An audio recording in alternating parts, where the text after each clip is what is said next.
everyone. I'm Nairi, your host and founder of the Avanti Woman. Welcome to our podcast.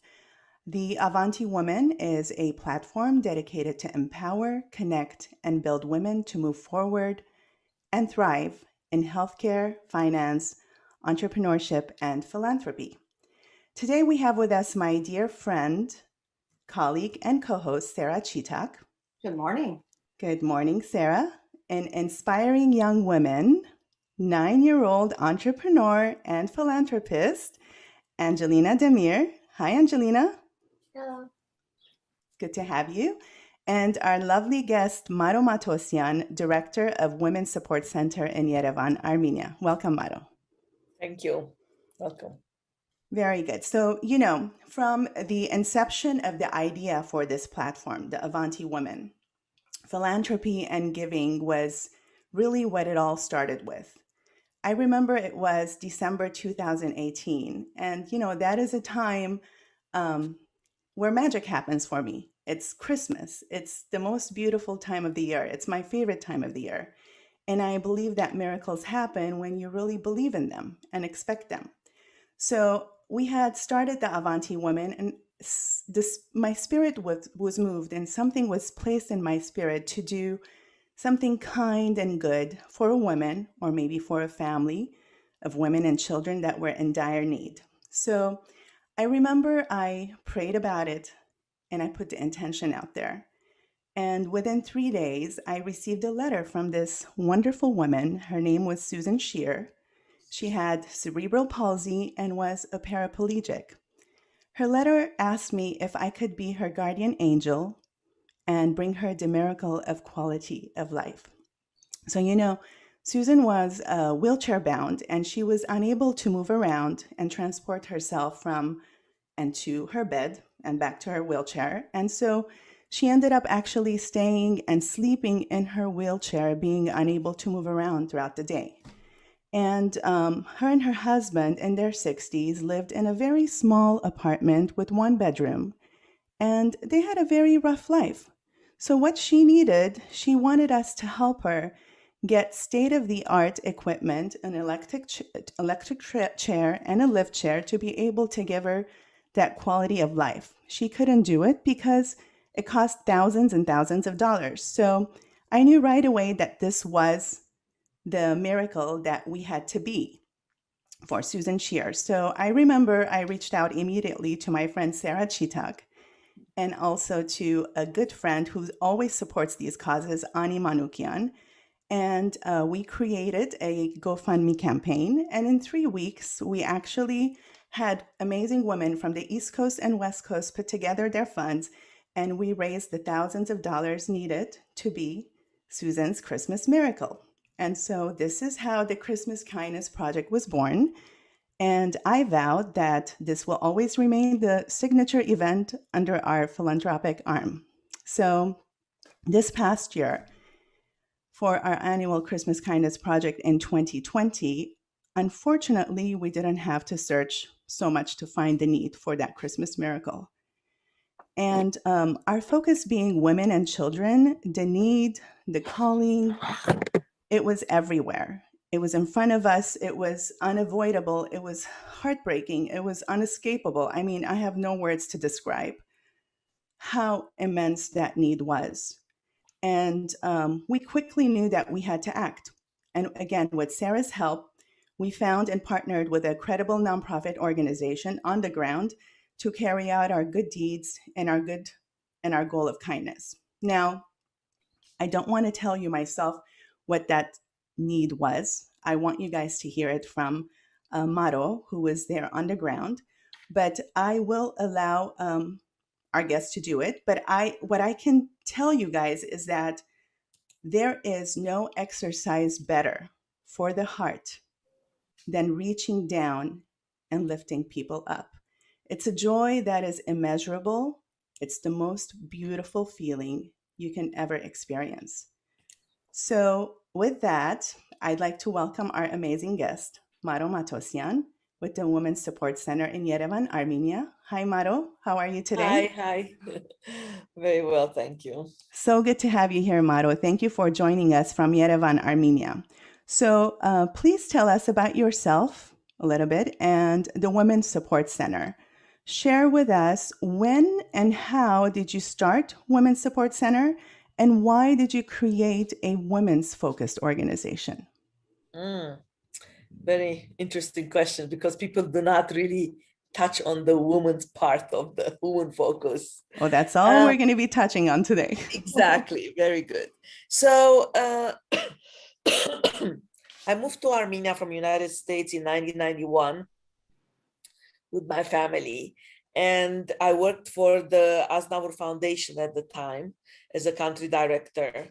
And then in 2000, my daughter wanted to study in United States. So we moved back to United States and I was there for about 5-6 years. And then when she went into college, I was all alone at home and I got that itch. I said, I have to go back to Armenia.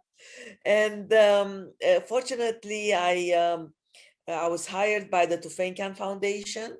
And I say fortunately because my parents were elderly, I had to go back and forth, and that allowed me that opportunity to travel back and forth to the United States. So while I was working at Tufenkian Foundation, um, they had a project for vulnerable families. And it turned out that 40% of those families were impoverished because of domestic violence. And when our program director, the director for development, heard about this, he talked to other women organizations in the United States, like Armenian International Women's Association, IWA, Mm-hmm. and they joined forces with USAID and Tufenkian Foundation to start the Women's Support Center. And initially, it was run by another organization in 2010, and I was overseeing it. But somehow, I had this feeling that we're not doing the right thing. Mm-hmm. So I went back to the United States, and I was trained there by a local domestic violence center, and I cleaned the shelf of the library with all the books possible. I contacted people who work in the field, uh, bought more books from Amazon. I was trained thoroughly. And then also we invited people from the diaspora from Los Angeles who worked with Armenians in domestic violence, who are professionals in this, and trained our team. And then I decided that I should move away from Tufenkian Foundation and really focus on the Women's Support Center. And I registered that as a local NGO in Armenia. And from then on, we started working. And in 2012, we opened our first shelter. And in 2019, we opened our second shelter. So, and we are the only ones operating in this field in a professional, based on international standards. I have to say that the government, after 10 years, this new government, I should Mm-hmm. say, recognized us and now has selected us as experts on the field. And we are training not only their staff, the ministry, we're even training the monitoring group of the ministry. So That's impressive. it's step-by-step progress, but we're coming a long way. And I have to say that the biggest satisfaction with my work is that we're really saving lives. And this is an amazing thing. And not only saving lives, but the women that we work with are being empowered. Mm-hmm. They are becoming stronger. Their self-esteem is being built, and they're able to reintegrate in society and live a life free of abuse, which is phenomenal. That's amazing. Yeah, More power to you, Maro, thank and you. your team. That's phenomenal. Now, Maro, tell us the story of how this need for our Christmas Kindness Project arose. What happened? I mean, you were and you've been on ground zero since day one. So take us there, share the stories with us. Let us feel and understand really how grand this need was. Yeah. So, as you know, when the war started in September 27, It was an amazing mobilization, and I wish it would have stayed that mobilization till now.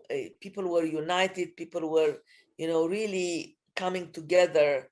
And at the corner of the streets, they were collecting, everybody were emptying their homes, you know, quilts and pillows and sheets that were ripped into bandages, and preserves from home, and rice and bulgur and whatever you have, bottles of water. Somebody was bringing just a pack of cigarettes because that all he could afford. He said, I that's all I can. Every day he was bringing a pack of cigarettes for the soldiers. So everybody was doing whatever they could. And uh, really overnight, I have to say, our support center, uh, we have more of a space in our office. It turned into a warehouse, literally a warehouse. We were fortunate that at that time, one of our donors was in Armenia, and we went to the supermarket and we bought food for about $5,000. And then the Ministry of Emergency sent us a huge trailer truck with donated clothes that they received from the diaspora. And we had to do the triage. And, one room was clothes for 0 to 5-year-old, in another room was 5-year-old to 10-year-old. And then there were adults, and everybody was doing the triage. And people were starting to trickle in. So where were they trickling in from? So can you tell From us? Karabakh. They were Okay, coming. so The this war was a started. war. Okay. Yeah, the war started. Unlike the first war in the 90s, there was, as you know, there was a lot of aerial bombardment. There was a lot of aerial attacks to the drones, and there was complete panic among the population. And in a matter of a week to 10 days, we had 90,000 people coming from Karabakh. You can imagine 90,000 refugees coming into 90,000 refugees. Armenia from Yeah, Nagorno-Karabakh. yeah. And So Sarah, go ahead. I'm sorry, and Maro, and there were those 90,000. We're talking about, can you help us? Mostly women and children or yes, elderly? yes, absolutely. Women, children, elderly. The men were enlisted or volunteers in the war. So unlike, I always make this comparison that unlike the earthquake, when people, it was in the Soviet times, and they were really on the streets. This time, with the amazing network of hotels and hostels and resort centers, people were placed immediately into those places. And because of COVID, they were really empty also. Mm. So nobody was left on the street. Our office became a center of distribution. So the ministry would call us, and there was another organization, Transparency International. They would call among all of us, and we were placing people. We would know where there are rooms available, and a lot of people also welcomed into their homes, families, which was amazing. So So villages. locals were opening their doors Absolutely, wow, that absolutely. is amazing. Yeah, yeah. And also in the villages, some people had relatives, so they went to those villages. And in those villages, there were abandoned homes, people who moved to Russia or moved out of the village, and the mayors would open those houses and let people in to come in. So everybody was somehow placed in a home. And the next immediate thing that had to be taken care of was food and hygienic products. And I have to say that the people would come with the expectation that this would be another war of 4 or 5 days. And Mm. nobody expected that it would be so long. And nobody expected that families would be left homeless because Azer is occupied part of the part of Karabakh. So I remember it was September, was warm, was like summer, and people would come into their summer clothes. And Mhm. all of a sudden they were there with nothing. Wow. just a shirt on their back, and we have to provide for them. So I want to mention, because it's very little is spoken about that, um, two things very important. First of all, the local Armenian NGO, non-governmental organizations like mine, they really went into action. I cannot tell you, us women organizations working 14, 16 hours a day after day after day. And we were the ones that really provided the immediate emergency need to this family. And I was at a meeting at the ministry and I was shocked, absolutely shocked, because there were large international organizations like World Vision, International Red Cross, Save the Children, UN, who Mhm. are who are who they literally said at the meeting, we are evaluating, we are doing needs assessment. Oh la la! By the time they send the money to give to distribute, these people would have died of hunger. It Yeah. was Maro, us. I have a question. I'm Sure. sorry. And how hard was it to get those women to help? I have my gut feeling, but I'd like to hear from you. Oh my God, I had to send people home because of COVID. We were packed. Volunteers would come to our office every day to do the triage and to prepare bags for the refugees. Sometimes it was so crowded, the refugees coming in and with the children and everything, and the volunteers, and people not wearing masks. I had to say, okay, enough. I don't need more volunteers. So basically, Maro, you had a surplus of women, Of really course. altruistic women, just, volunteering and ready to go. Yeah, and I want to tell you that this is what was in our office. In the corner of the street, in the corners of the streets, there were more women there doing triages, whatever people were living on the street. And there were very few young men because they were all volunteering for the war. And this young woman we were all of us lifting boxes, carrying over. I mean, we were living on Advil because our backs were killing us.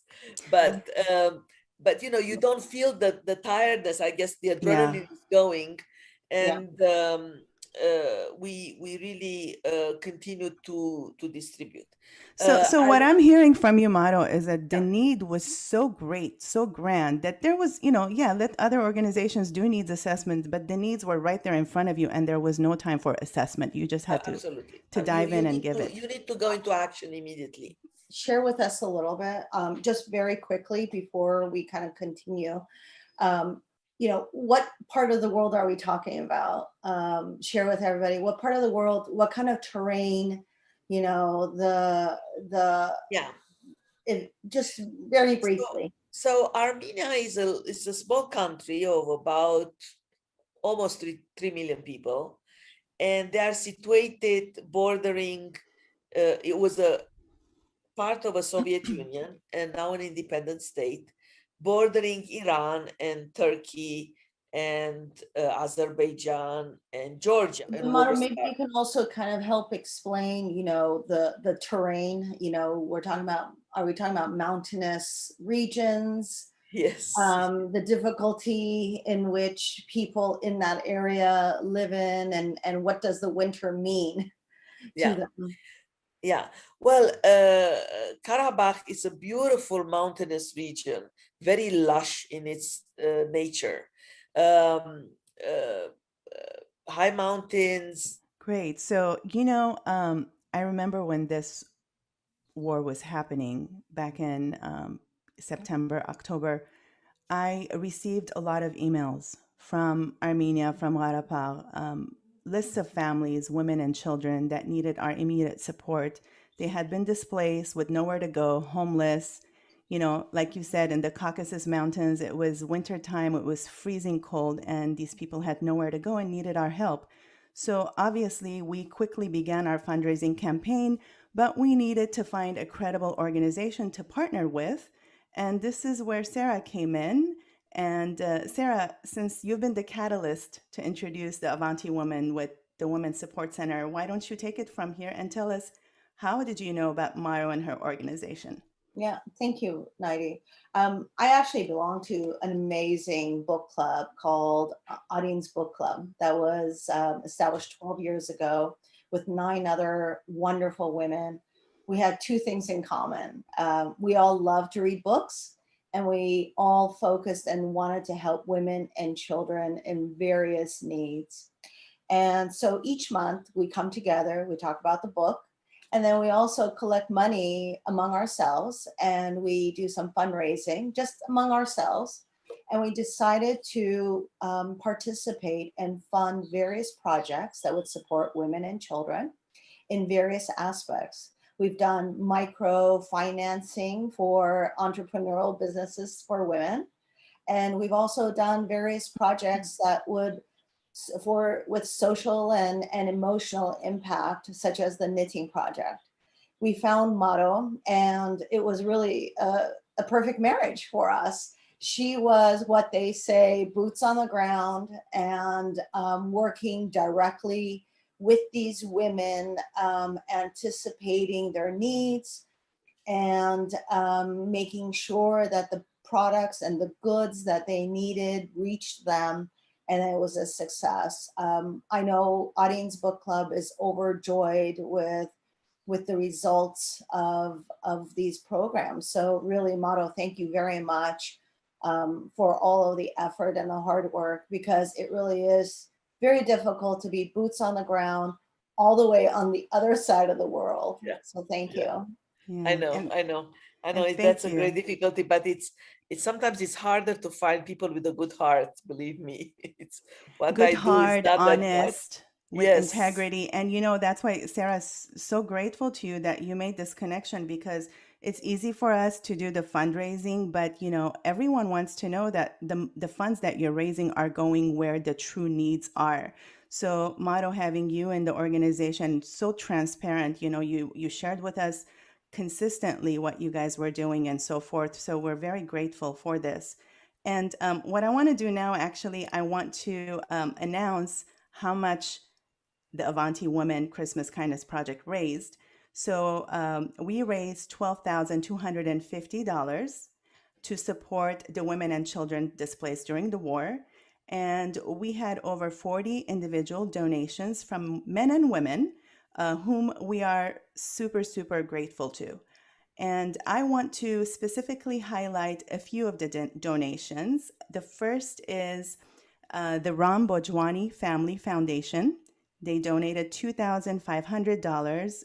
In fact, Mr. Ram Bojwani, when he heard of the need, he had no hesitation. And he momentarily said, Nairi, I'm pledging 2,500. Just tell me where it needs to go down the line. And he did. He implemented and he really carried his word through right away.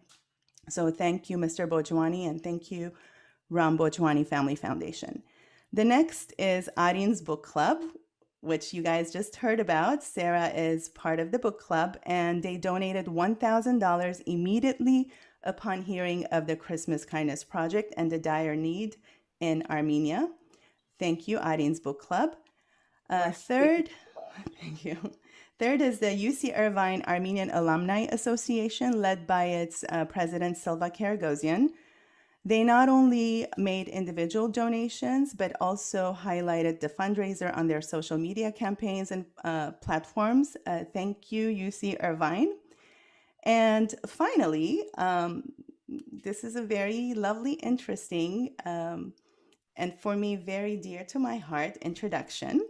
We had a donation of $500 by a young entrepreneur and philanthropist, Angelina Demir. Hello, Angelina. She's here with us. First of all, Angelina, sweetheart, I want you to know how proud, impressed I am of the amazing work that you are doing at only 9 years of age. I honestly cannot how did believe she what. collect that much money? Oh, I'm going to ask her that. I cannot, I can't wait to see what you're going to do when you're 15, 20, 25, 30. My goodness, you're going to move mountains. So, Angelina donated $500 that she actually raised through her entrepreneurial skills. So I want Mhm. to ask you, Angelina, first, tell us, what did you feel when you heard those stories, okay, during the war? And how did you come up with your business idea to make products and sell them to raise funds for these women and children that needed our help? Um, well, first I want to say thank you for letting me join the podcast. You're And welcome. um, well, I heard some stories of children that did not have food or shelter, and I couldn't sleep at night knowing that I had a roof over my head, but these children did not have a home, and they didn't even know if their dads would come back from safely from the war. But I knew my dad was home safe with me. Um, I remember my mom told me a story of a 13-year-old boy who drove his dad's car, 10 to 12 kids in it, um, 200 kilometers to safety. So I thought how I could help. I thought how I could help. I had lots of these things called looms, and I love doing arts and crafts. So my teacher taught us about supply and demand. So I created a demand for my supply, and so I thought I could make bracelets, bookmarks, keychains, mask holders, and sell them and raise money for these women and children. Um, Amazing, amazing. and I'm really happy I can help in my way. Wow. Oh, Wow. I have goosebumps head to toe, honestly. yep, yep. Touch What a my heart. beautiful young soul. Wow. Angelina, we're all so proud of you. And your money, motto will share with us later. It went a long way to help these women and children. But, I want to take a step back and give credit where it deserves to be given. And that's Sarah, you. Oh, Yes. not at I all. mean, you've raised such an amazing young woman, and credit needs to be given to you as a mother. So thank you so much for putting this amazing seed into your daughter's heart. And I have no doubt that she is going to do amazing things in life down the line. Thank you, Angelina. Thank you, Hookies. Thank you, Heidi. Um, But I think it comes from the heart, and I think we all have it. Every single one of us have a big heart. Yeah, yes, that's so important. When you have a heart and you have passion for the work that you do for other people, caring for other people, that makes it all. It gives you that incentive to do more. That's right. absolutely. I You agree. know, I just want to share with you because Angelina, she's of young age.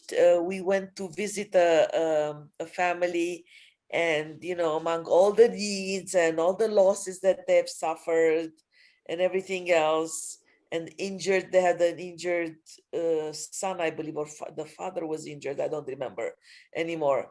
But anyway, so the little boy was about 8 years old, 7, 8 years old.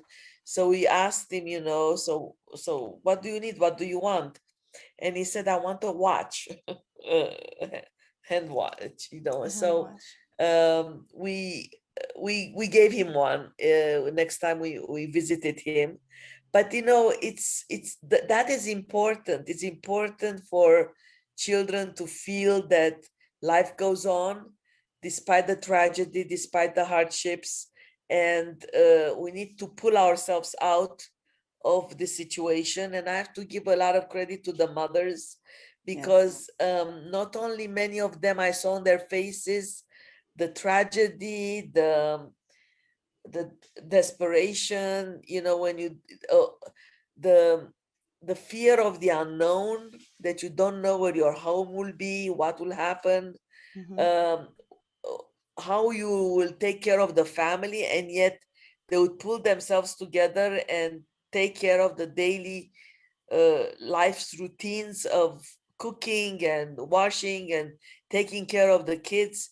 And I tell you, it's a lot of strength to be able to do that after the loss that they have suffered. Yes, the And human spirit is truly resilient. yeah, but Can we you know talk a this. little? I'm sorry. It's, I'm sorry, Sarah.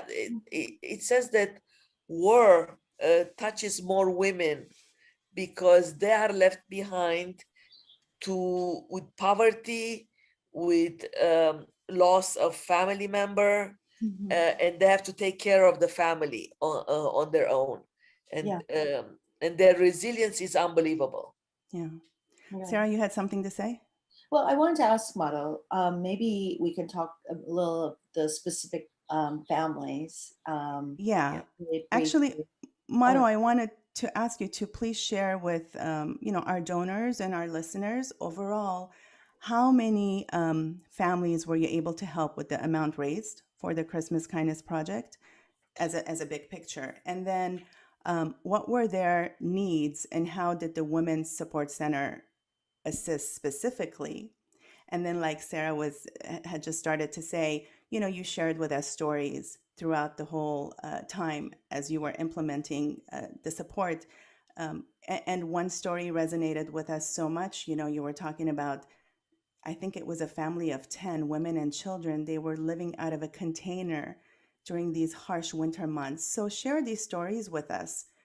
How did you guys help them? What happened to them? Yeah, just take us there. uh, you know um, whenever we take the aid, the assistance, and we know we hear about the family that is in much need, we go and we contact them. And but after that, families are moving a lot, moving around from place to place, finding better living conditions, or they move back to Karabakh. So Okay. this particular family, I don't know what happened anymore, but I tell you, families immediately after the war, they came out to the border villages, and there was no room there. They went to another village, or they had to rent an apartment, and the rent was very expensive, so they moved to another village. So they really were very taparagan, how you say that, Like you know, from, nomads. they were like nomads, and it's so difficult, when you don't have Yeah. your means with you.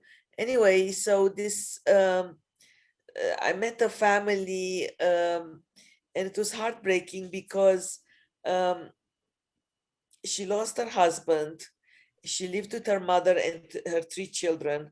The brother was injured, uh, but okay. Anyway, this family, they were from Hadrut, the region of Karabakh that is now taken over by the Azeris, and people lost everything, their homes, everything that they had. But And how did Women's Support Center help yeah, with the finances? so of course, when we met this family, we evaluated their needs. I have to say that I combined your donation with some other donation, and we were able to give them a lot of assistance, not only clothes and school bags for the children, but also shoes, new shoes, brand new shoes, kitchen supplies.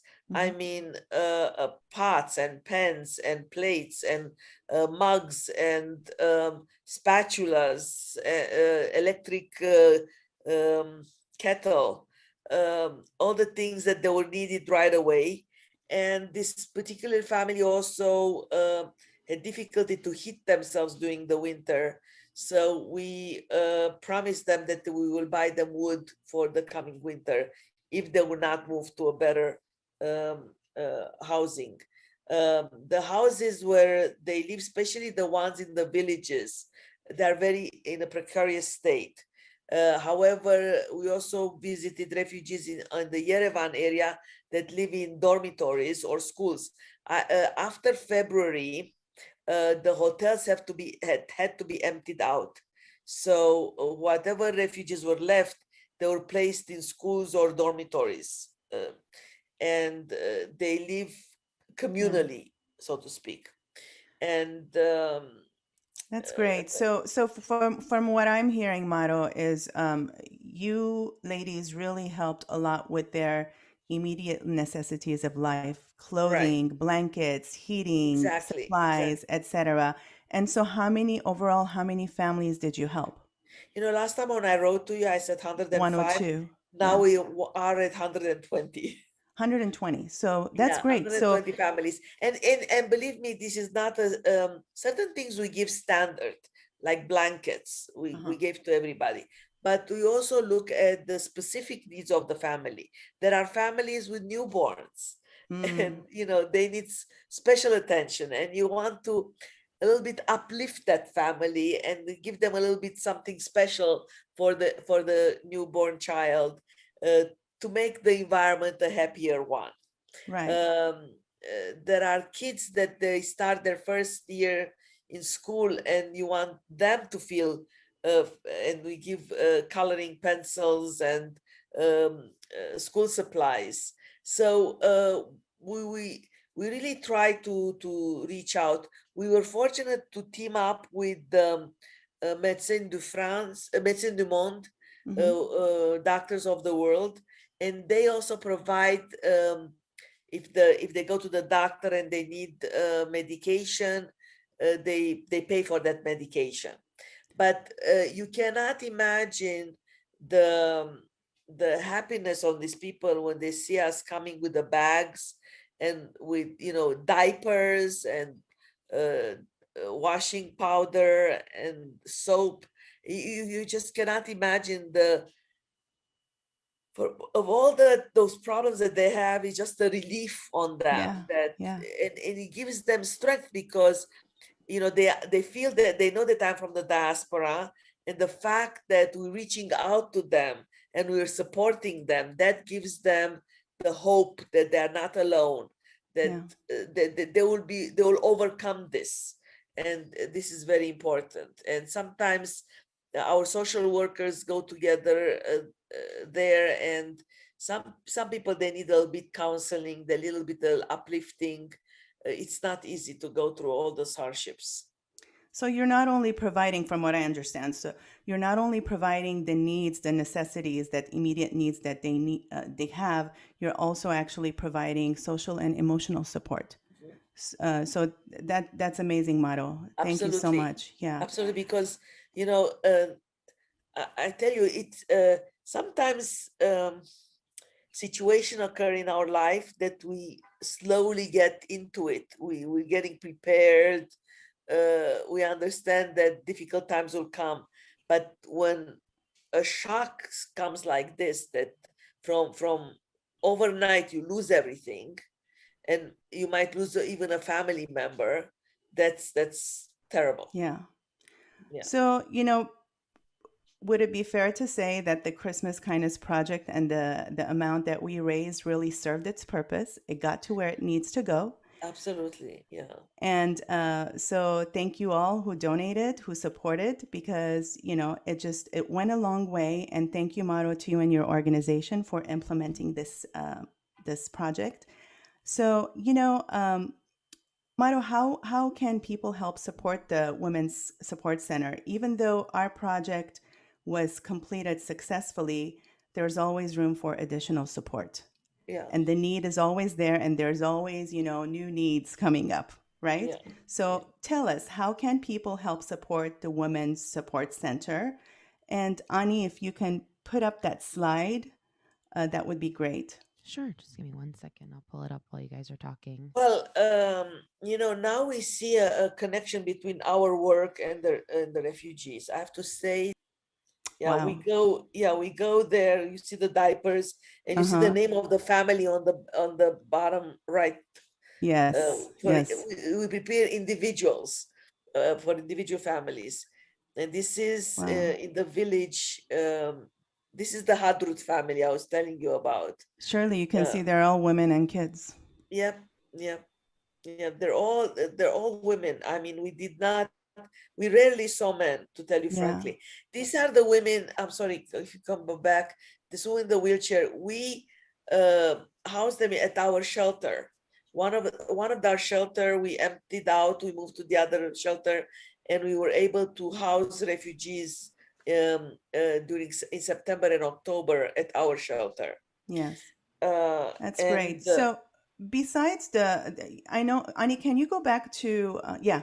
So www.womensupportcenter.org. This is your website, but if someone wanted to make a donation, Maro, how would they do that to support you? Yeah. Unfortunately, I'm not registered in the United States, but I will Uh-huh. be.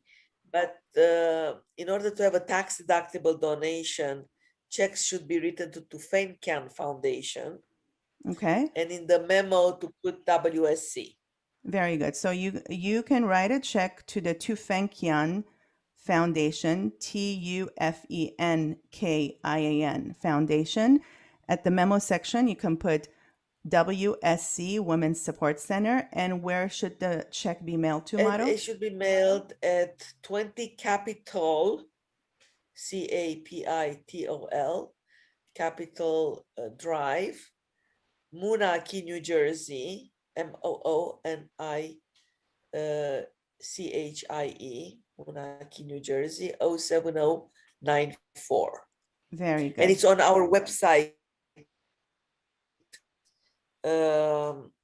where it says get involved. Okay, so Over everyone can there it visit the should have website, and it is actually on donation. the website. Yeah, Under donate, it will donate. Yeah, specifically let you know how donate, you yeah. can make your donations.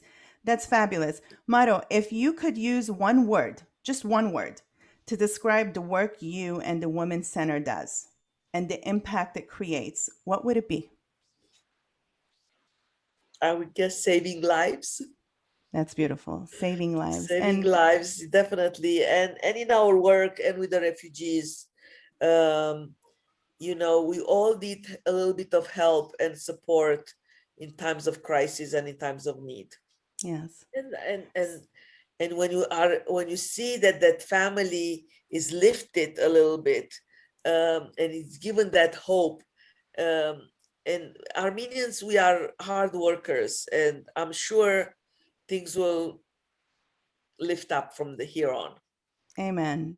So You know, basically, what I would say is, long live women, because they absolutely, really are absolutely. on the front lines. Yeah, Maro, yeah. thank you so much for your time. Thank you so much for the, Thank you, all your donors. Thank you. yes, thank you to all our donors, and thank you and all the women on your team for implementing this campaign. We truly appreciate it, and best of luck to you.